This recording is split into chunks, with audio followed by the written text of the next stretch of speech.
Konnichiwa, apa kabar semua football lover in Southeast Asia? How you guys doing?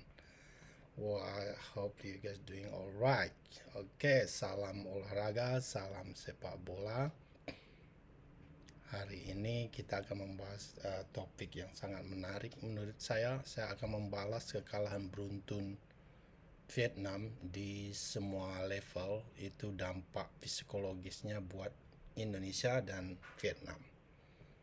Ini menurut saya topik yang sangat bagus untuk kita bahas ya. Without further ado, kita reaction dari video hat trick ini ya. Silakan subscribe hat trick ini. Kalau mau subscribe channel saya juga, biar lebih semangat aja bikin video. Check this out. Bagaimana tidak, karena dalam setiap pertemuan mereka selalu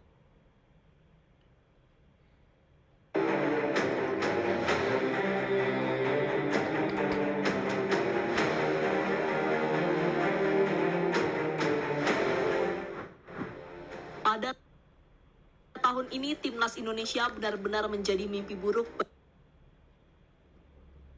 bagi Vietnam. Bagaimana tidak, karena dalam Come on man, it's not so good. setiap pertemuan mereka selalu mengalami kekalahan, entah di level senior maupun junior. Terbaru kekalahan kembali dialami oleh Vietnam atas Indonesia saat bermain di ajang ASEAN Cup U16. Tak main-main, Vietnam kalah dengan skor yang sangat telak. Kekalahan yang membuat fans Vietnam marah dan seakan tak percaya dengan apa yang terjadi. Dan untuk itu inilah reaksi fans Vietnam usai melihat tim kesayangannya dibantai oleh Indonesia.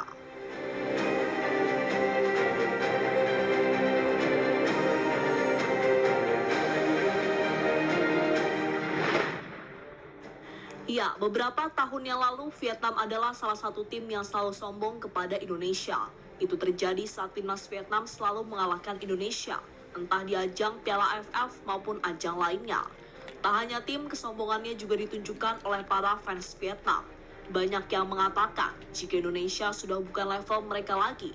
Contoh nyatanya terjadi pada tahun 2022 yang lalu.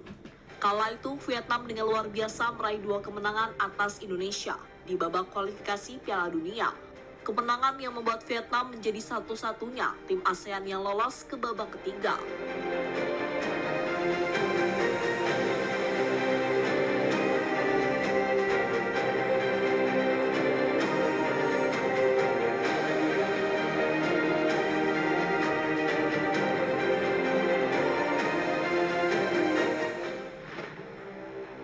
Namun kini situasi seakan berbalik. Sepak bola Indonesia yang sudah mulai berkembang tampak ingin membungkam kesombongan dari Nguyen FC.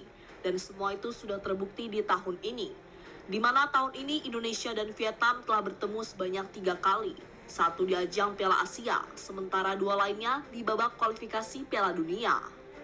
Dalam pertemuan itu, skuad Garuda selalu meraih kemenangan. Bahkan kemenangan yang diraih dianggap spesial, karena gawang Indonesia tak pernah kemasukan gol dari para penyerang Vietnam. Sementara Indonesia mampu menggelontorkan 5 gol ke gawang Nguyen FC.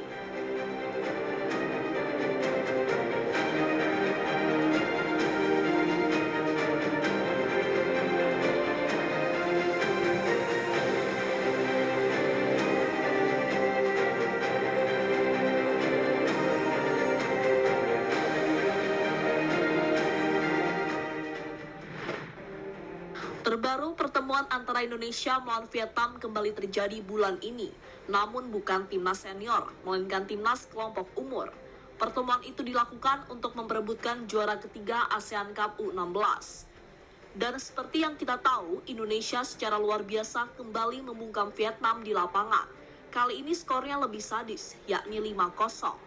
Masing-masing gol Indonesia sendiri dicetak oleh brace dari Goli dan Alfredo, serta tambahan 1 gol dari Dava Zaidan.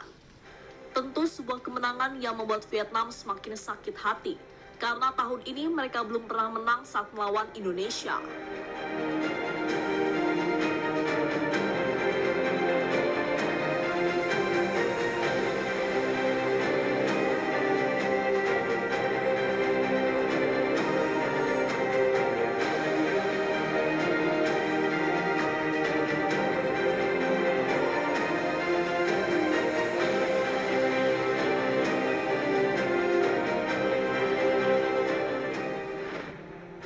Pelatih Vietnam akui kekalahan atas Indonesia.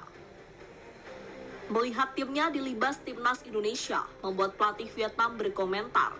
Menurutnya, kekalahan itu terjadi karena anak asuhnya kurang fokus dan sering melakukan kesalahan di area pertahanan. Meski begitu, pelatih Vietnam tetap mengakui kekalahan tersebut dan memberikan selamat kepada Indonesia. Kita sebenarnya bermain baik di awal, namun saat menit-menit akhir melakukan kesalahan dan kurang fokus hingga akhirnya berujung gol. Yang jelas kami mengakui kekalahan atas timnas Indonesia, kata Tran Minh Chien usai pertandingan. 社会の役に立つ起業したいが何がいいのかわからない。できればリスクやコストは抑えたい。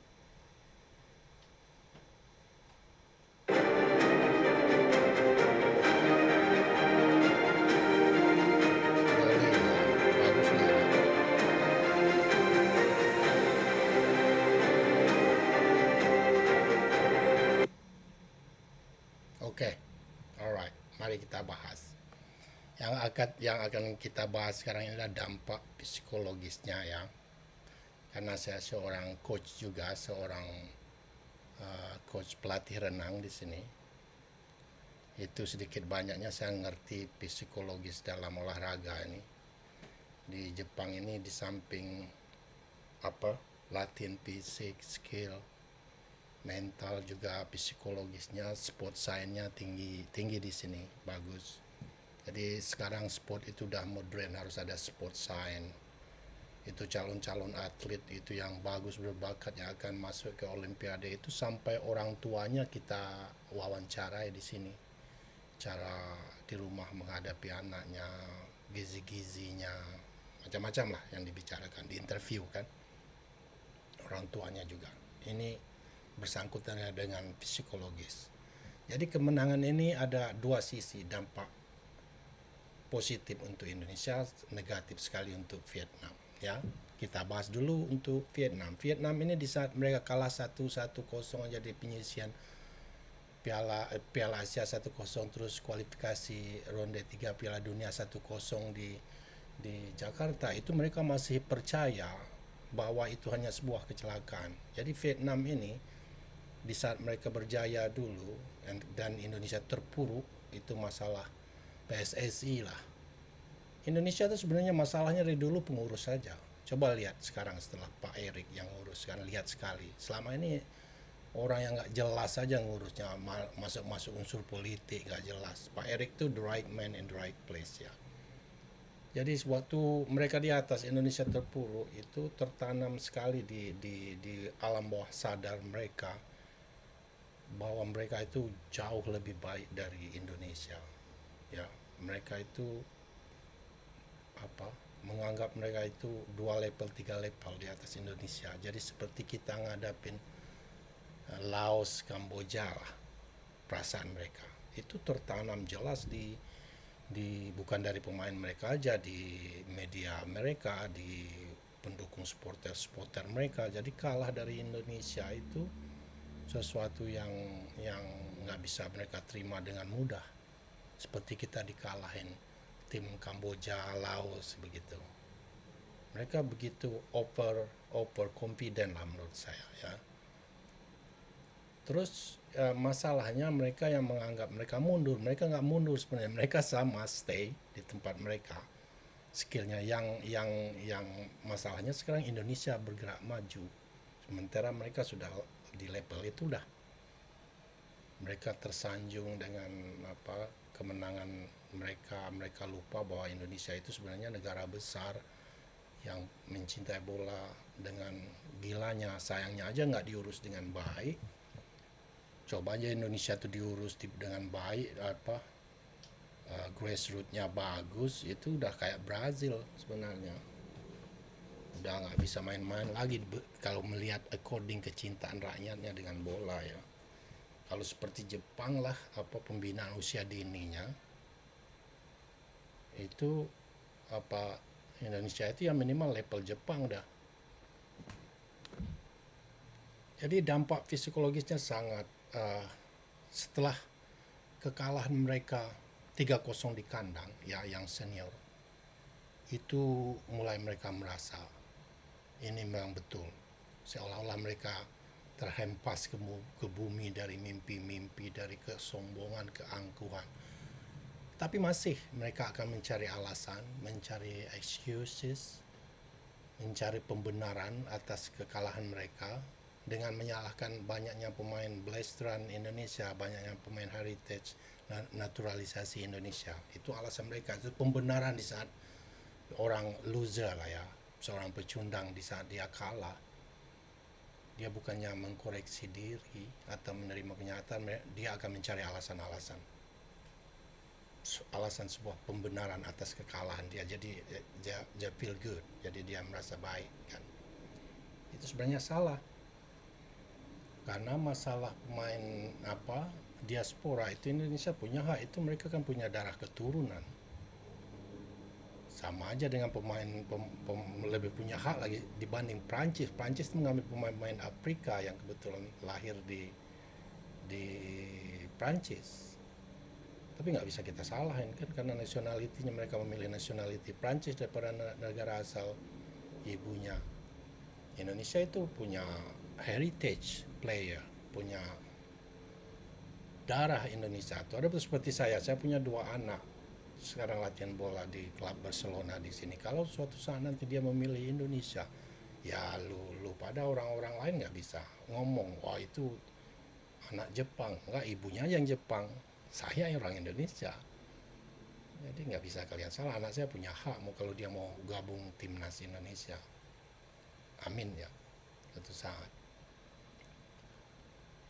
Jadi dampak psikologisnya sangat buruk sekali buat Vietnam ini, seolah-olah orang sombong, angkuh, langsung ditarik jatuh ke bumi, dibawa ke alam sadarnya. Selama ini mencoba cari alasan, untuk konfirmasi ini, anak-anak umur 16 tahun ini mengkonfirmasi ini Indonesia, kami jauh bagus di bawah Anda, sadar, wake up, kayak begitu. 5-0 itu ditampar 5 kali, paham. Masih juga nggak sadar, paham. Masih juga nggak sadar, paham. Masih juga nggak sadar, paham, sampai 5 kali. Sekarang mereka baru sadar semua. Dari pemainnya, supporternya, medianya baru sadar. Mereka itu jauh sudah di bawah Indonesia. Bukan merekanya yang turun, Indonesianya yang melangkah maju, mereka stay. Jadi mereka sudah accept. Sekarang sudah tertanam di alam bawah sadar supporter Vietnam, media Vietnam, termasuk pemain-pemain dari muda sampai tua, bahwa Indonesia itu lawan sangat menakutkan dan akan selalu menyusahkan dan mengalahkan kita. Berita bagusnya Pak, itu bagus. Satu lagi negara yang harus kita bikin bungkam begini, Thailand. Dia masih sombong-sombong itu, karena kita nggak bertemu akhir-akhir ini. Thailand wajib kita hajar. Jadi kita memang betul menguasai Asia lah, secara psikologis ya. Itu ada the imperial complex itu ditanamkan. Dengan kekalahan ini akan menumbuhkan rasa imperial complex. Itu sekarang Vietnam sudah mulai imperial. Indonesia dengan menang 5-0 ini, adik-adik ini udah mengkonfirmasi superior Indonesia. Betapa Indonesia kuat, superior, dominan dibanding Vietnam. Dan itu rasa imperial kompleks tertanam sudah di psikologis pemain Vietnam.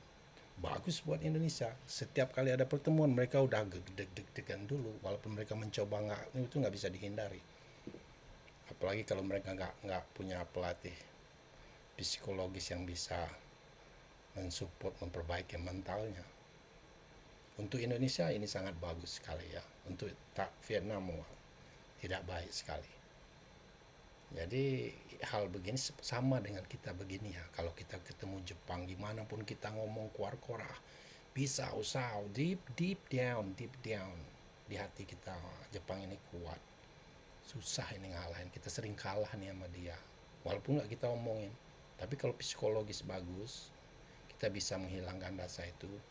Berjuang, do your best, and Allah do the rest, right? Jadi itulah dampaknya ya. Kalau kita bertemu tim seperti Korea, Jepang, Australia itu ada sedikit perasaan inferior itu. Coba lihatlah di komentator aja lah, perhatikan di media begitu mereka pesimis. Itu saya lihat siapa entah pengurus PSSI atau entah media Indonesia setelah undian diwawancarai oleh Astro Arena, kalau nggak salah ya, media Malaysia, kelihatan sekali pesimisnya. Rasanya langsung nggak mungkin lah ketemu Jepang, Australia, itu Arab Saudi, mungkin kami coba di ke tempat ketiga. See, this imperial complex yang ditanamkan Jepang, Australia dan Saudi Arabia itu jangan sempat berkembang di pemain-pemain kita. Udah imperial complex itu udah jelas di para pengurus PSSI apa enggak, dia nggak tahu itu. Supporter media kita aja udah kena. Itu jangan sempat anak-anak kita. Ini yang sangat berbahaya selagi dampak psikologis seorang atlet itu. Kalau dia udah merasa inferior sebelum bertanding, sehebat apapun nggak keluar kehebatannya. Nah, untuk menanamkan rasa inferior ke lawan ini seperti yang kita lakukan ke Vietnam ini, kalahkan mereka beruntun dengan skor yang sangat menyakitkan. Itu tertanamlah rasa inferior di diri mereka, bukan aja atlet. Mereka mulai diam tuh soha apa sama dia Vietnam. Apalagi supporter mereka yang banyak cerita ngomong-ngomong pemain imigran, nggak tahu dia asal usul Indonesia, bukan imigran. Orang Belanda itu 10% populasinya keturunan Indonesia. Mereka nggak tahu sejarah karena sakit hati, karena ingin mencari alasan atas kekalahan mereka itu tipikal pecundang lah. Kalau mereka kalah, mereka bukannya mau koreksi diri, mau ngakui, mereka cari alasan untuk penghibur rasa kalah mereka, rasa sakit mereka, ya tipikal pecundang. Itu well done Indonesian National Team, well done Garuda. Kita udah tanamkan rasa takut inferior dengan Vietnam. Kita udah tunjukkan who's the boss. Oke, kita udah tunjukkan buat mereka. Alright guys, this is it for today. Thank you for tuning in. Please subscribe, share ya. Biar semangat bikin video. Bocil-bocil gue habis latihan bola capek dia. Kadang-kadang saya bawa sini, dapat ini, minta pendapat mereka, lucu-lucu sih. 1 5 tahun, 1 9 tahun, yang 5 tahun dari TK udah main bola. Mereka di Barca Academy ya, Barca Academy di sini, di Jepang ini. Saya kasih tahu, bukan orang Jepangnya yang bertalenta lebih dari kita, bukan. Pembinaan mereka aja yang lebih profesional, itu aja. Kalau kita sama dibina seperti Jepang ini, bukan sombong lah. Banyak pemain-pemain kita yang main di Eropa juga. Kita pasti langganan Piala Dunia. Passion Indonesia itu dengan sepak bola itu lebih dari orang Jepang sebenarnya. Tapi sayang kita tuh tidak diurus. Kalau cuma passion aja, datang ke supporter yang datang mendukung ke stadion aja nggak cukup kalau kita nggak bikin pembinaan usia dini yang berjenjang. Di Jepang aja anak-anak 16 tahun seperti mereka ini, mereka udah nggak ada yang main di Liga 3, Liga 2, paling enggak di kompetisi tingkat SMA mereka. Kita mana ada nggak kompetisi sepak bola atau seluruh cabang olahraga di Indonesia itu se-SMA se-Indonesia? Mana ada kan? Ini bukan masalah sepak bola, seluruh cabang olahraga. Coba diadakan zaman saya dulu, nggak salah ada istilah Porseni. Itu Indonesia tuh merajai King Southeast Asia, ASEAN lah. Di SEA Games selalu kita juara umum. Sekarang udah dikalahin Vietnam, Thailand. Karena generasi kita mulai generasi loyo itu Indonesia tuh, banyak main game, obesitas, minus usia muda. Zaman-zaman saya mana ada. Tahun-tahun 90, 80 itu generasinya kuat-kuat. Kita ada Porseni, saya ingat dulu ada jam olahraga. Zaman saya belajar lempar lembing. Semua atletik tahu. Coba anak-anak sekarang mana? Gak sebanyak tuh. Mulai dari SD itu dibikin, kalau perlu satu SD itu nggak seperti Jepang lah, SD-nya punya kolam renang, punya apa. Kalau Indonesia yang bisa itu SD yang minimal punya track untuk atletik lah. Bisa lapangan itu bisa digunakan untuk bola kaki, track sprint, lari, atletik, untuk bola voli, basket, minimal ya yang cabang-cabang olahraga yang umum lah. Anak kita tuh jangan biarin main game. Itu aja kelebihan Jepang, itu pembinaan mereka profesional dari usia dini. Ini anak saya ini baru ke SD ya, SD itu setiap minggu mereka punya kegiatan. Senin sama Rabu anak saya ini main di Barcelona Academy.